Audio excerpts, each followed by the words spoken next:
Welcome. In this module, we'll explore biotechnology and recombinant DNA technology, the principles and processes that let us redesign living systems. We'll trace how molecular tools and industrial methods together turn genetic information into real products from lab benches to bioreactors. This lesson is organized around a simple roadmap.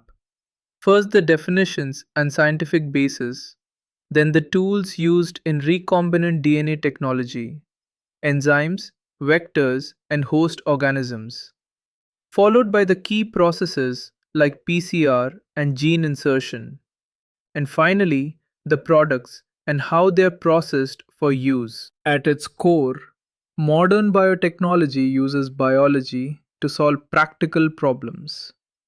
Genetic engineering means introducing or modifying DNA or RNA in a host organism so that its genotype changes and as a result, its phenotype, its observable traits, are altered. This work combines molecular science with careful aseptic technique and controlled environments so only the desired microbes grow, enabling production of antibiotics, vaccines, and other useful products. Genetic engineering differs from traditional breeding because it allows precise transfer of specific genes rather than mixing whole genomes. The process generally follows three core steps: create recombinant DNA, clone the gene to make many copies, and transfer that gene into a suitable host. A key concept is the origin of replication. Foreign DNA must be associated with a replicating element so it will be copied inside the host. Construction of recombinant DNA follows an ordered workflow. Isolate the DNA, cut it at defined sites, join the pieces together, transfer the recombinant molecule into a host organism, and finally select cells that carry the desired construct. In practice, we often use a plasmid vector cut with the same restriction enzyme as the target DNA, ligate the fragments with DNA ligase, transform a host such as E. coli, and then use antibiotic selection to identify successful recombinants. Restriction enzymes are indispensable molecular scissors. They recognize specific short DNA sequences, often palindromic, and cut there, producing either sticky or blunt ends. Endonucleases cut within the strand, while exonucleases trim nucleotides from ends. And the enzyme names, like EcoRI, tell you the organism and the particular isolate that first yielded the enzyme. Gel electrophoresis is the routine method to separate DNA fragments by size. Because DNA is negatively charged, it moves toward the positive electrode through an agarose matrix. Smaller fragments migrate faster, while larger ones are slowed. Bands are visualized with a dye under UV light, and individual bands can be cut from the gel and eluted if you need to recover a specific fragment. Vectors and hosts determine how well a piece of foreign DNA will be maintained and expressed. Common vectors include bacteriophages and plasmids. Plasmids can exist at high copy numbers, sometimes dozens to hundreds per cell. By linking a gene to a vector that replicates independently, the foreign DNA multiplies at the same rate as the vector. A typical plasmid vector contains several critical features: an origin of replication to control copy number, selectable marker genes such as AMPR or TET-R to help identify cells that carry the plasmid, and multiple cloning sites, recognition sequences for restriction enzymes like BAM-HI, where foreign DNA can be inserted and ligated. Selection of recombinants relies on clever genetic logic. Insertional inactivation is one example. If foreign DNA disrupts a selectable gene, such as TET-R, the loss of resistance can distinguish recombinant from non-recombinant plasmids.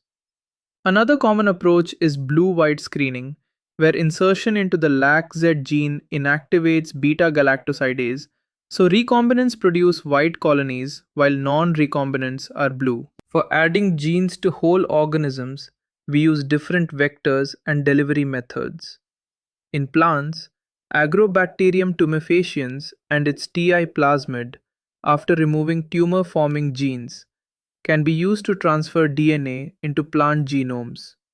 For animal cells, retroviral vectors or direct delivery methods, such as microinjection into the nucleus, are used, while particle bombardment with gold or tungsten microparticles can also introduce DNA into plant tissues. The practical processes of recombinant DNA technology start with isolating genetic material that involves cell lysis, enzymatic treatments to remove RNA and proteins, and precipitation of DNA with chilled ethanol so it appears as fine strands. Different organisms require different enzymes: lysozyme for bacteria, cellulase for plant cell walls, chitinase for fungi. And once DNA is purified, it can be cut with restriction enzymes and analyzed by gel electrophoresis. Polymerase chain reaction, or PCR, amplifies a specific DNA region through repeated thermal cycling. Denaturation separates the strands, annealing lets primers bind to target sequences, and extension uses a thermostable polymerase plus deoxynucleotides to synthesize new strands.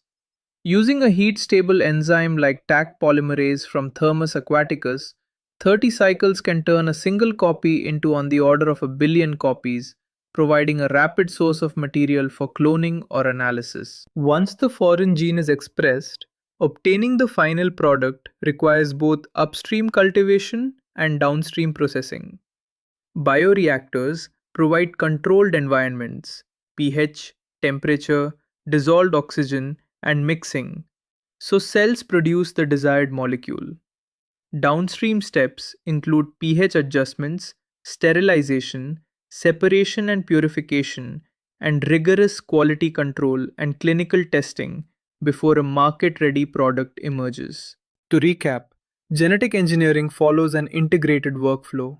Understand the scientific basis and maintain sterile conditions. Use tools like restriction enzymes, ligases, and vectors such as PBR322. Apply processes like isolation, PCR amplification, and insertion. And finally, scale up and purify the product through bioreactors and downstream processing. Together, these elements form the complete pipeline of recombinant DNA technology. That's it for today. Learn smarter with EduRev. Notes, tests, and practice in one app.